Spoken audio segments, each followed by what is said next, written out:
ለሁለት ወራት ከተኩስና የጦር መሳሪያ ድምጾች ርቆ የቆየው የጋዛ ምድር እስራኤል በከፈተችው ወታደራዊ ዘመቻዎች እንደ ሁቲ ያሉ ታጣቂዎችን ወደ ውጊያ ጋብዞ መካከለኛው ምስራቅን ውጥረት የነገሰበት የነዋሪዎች ስጋት የበረታበት የግጭት ቀጠና እንዲሆን አድርጎታል። እስራኤል በጋዛ ከ3 ቀናት በፊት ጥቃቶችንና የምድር ወታደራዊ ዘመቻዎችን ከጀመረች በኋላ የሟቾች ቁጥር ወደ 600 ገደማ ማሻቀቡ ሲገለጽ በትላንትናው ዕለት በተፈጸመ የአየር ድብደባ ብቻ ይህ ዘገባ እስከተጠናቀረበት ሰዓት ድረስ ቢያንስ 91 ፍልስጤማውያን መገደላቸውና 12 የሚጠጉ ሰዎች እንደቆሰሉ የጋዛ የጤና ጥበቃ ሚኒስቴር አስታውቋል።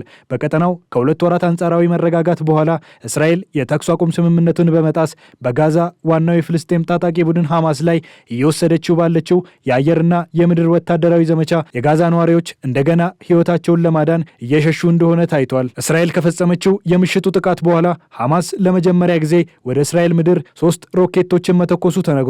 በመጀመሪያዎቹ 48 ሰዓታት ለእስራኤል ጥቃት አጸፋውን ያልመለሰው ሐማስ ወደ እስራኤል ሮኬቶቹን የተኮሰ ሲሆን ይህንን ተከትሎም በመሃል የእስራኤል ከተማ የአደጋ ጊዜ ድምፅ መሰማቱ ተነግሯል። እስራኤል ከተተኮሱት ሮኬቶች መካከል አንድ ሮኬት መታመጣሏን ስትገልጽ የተቀሩት ሮኬቶች ነዋሪዎች በሌሉበት አካባቢ መውደቁ ተነግሯል።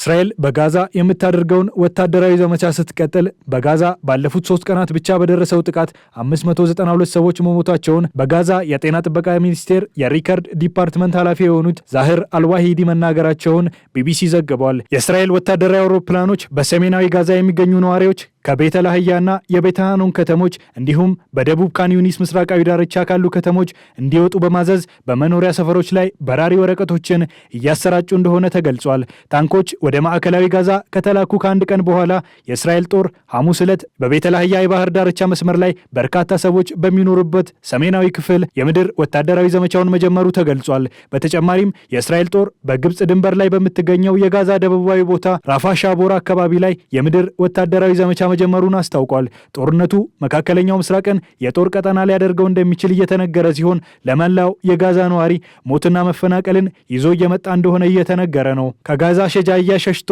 ለቤተሰቦቹ ድንኳን ለመትከል ክፍት ቦታ እያፈላለገ የሚገኘው የ29 ዓመቱ ሳሚር ሳሚ ይህንን ጉዳይ ይናገራል። ጦርነቱ ተመልሷል፣ መፈናቀልና ሞት ተመልሷል። ከዚህኛው የጦር ዘመቻ እንተርፍ ይሆን በማለት ይጠይቃል። ሌላኛዋ የጋዛ ነዋሪ ሁዳ ጁነይድ የተኩስ አቁም ስምምነቱ ባለቤቷና ቤተሰቦቿን ይዛ ወደ ፈራረሰ ቤታቸው ተመልሰው እንዲሰፍሩ ፈቅዶልናል ትላለች። ጦርነት አንፈልግም፣ ሞትም አንፈልግም፣ በጋዛ ውስጥ ልጆች የሉንም፣ ሁሉም ልጆች ሞተዋል፣ ሁሉም ዘመዶቻችን ሞተዋል የምትለው ይህቺ ሴት አሁን ግን እንደገና ለመሸሽ ተገደናል ስትል ታማርራለች። የቀሩትን ጥቂት ንብረቶቻችንን በጋሪ ላይ ሸክፈን ትምህርት ቤት አካባቢ ድንኳናችንን ተክለናል ስትል የግጭቱን አስከፊነት ትገልጻለች። አንዳንድ የጋዛ ሰዎች እንደሚሉት ሐማስ ጦርነቱን ለመቀጠል መሬት ላይ በተጨባጭ የዝግጅት ምልክት አላሳየም። ነገር ግን ሮይተርስ ማንነታቸው እንዳይገለጽ የጠየቁ የሐማስ ባለስልጣንን ጠቅሶ በሰራው ሀተታ የሐማስ ተዋጊዎች የበላይ መመሪያዎችን በመጠበቅ ላይ ናቸው።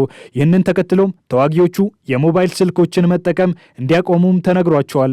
አንድ የሐማስ ከፍተኛ ባለስልጣን ሐሙስ ዕለት ለሮይተርስ እንደተናገሩት አደራዳሪዎች ሰላም እንዲመጣ ከሁለቱ ተፋላሚ ወገኖች ጋር ጥረቶችን አጠናክረው ቢቀጥሉም እስካሁን ምንም ለውጥ አልመጣም። ሐማስ የእስራኤል የምድር ወታደራዊ ዘመቻዎችንና ወደ ኔትዛሪም ኮሪደር መግባቷ የተኩስ አቁም ስምምነቱን የሚጥስ ነው ሲል በማጣጣል አደራዳሪዎች ለተኩስ አቁም ስምምነት ዘላቂ ኃላፊነታቸውን እንዲወጡ ጠይቋል። እስራኤል ወደ ሙሉ ጦርነት መመለሷ ውስብስብ ሊሆን እንደሚችል የአሁኑና የቀድሞ የእስራኤል ባለስልጣናት እየተናገሩ ይገኛሉ።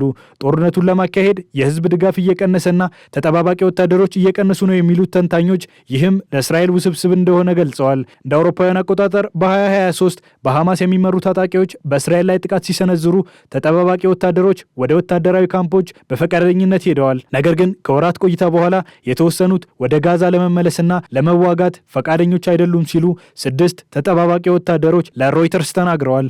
ከ10 ሚሊዮን ህዝብ በታች ላላት እስራኤል የውትድርና አገልግሎት ግዴታ ሲሆን ነገር ግን ተዋጊ ወታደሮች የሚመደቡት በአስቸኳይ ጊዜ በተጠባባቂ ወታደሮች ላይ የተመሰረተ ነው። ለዚህም ነው ወታደራዊ ዘመቻው ለእስራኤል ውስብስብ ጉዳዮችን ይዞ የሚመጣው። የጦርነቱን አካሄድ የሚተቹ ሌሎች ተቃዋሚዎች ኔታንያሁ ጦርነቱን በፖለቲካዊ ምክንያቶች ቀጥለዋል፣ ይህም በሐማስ እጅ ያሉ ታጋቾችን ህይወት አደጋ ላይ ይጥላል ሲሉ ይከሳሉ።